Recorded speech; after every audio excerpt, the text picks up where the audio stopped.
অনেক কিছু, মানে বাচ্চাদের জন্য সব কালারফুল। এই যে দুবাই মলে ঢুকে পড়লাম আমরা, বিশাল বড়, এটা শেষ করা যাবে না দেখে একদিনে, মানে এতটাই বড় যে প্রত্যেকটা মানে দোকান যদি ঘুরতে যাই শেষ হবে না, একদিনে তো শেষই হবে না। এটা খুবই সুন্দর, খুবই সুন্দর। আর অনেক মানুষ এখানে, মানে প্রতিদিনই দেখা যায় মানুষ আছেই।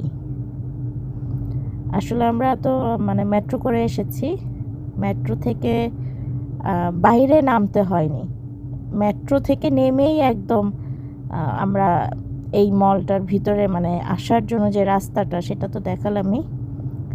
তো এই মলটাতে মানে এখানে আসার জন্য আর আমাদের বাইরের রাস্তাটা ইউজ করতে হয়নি।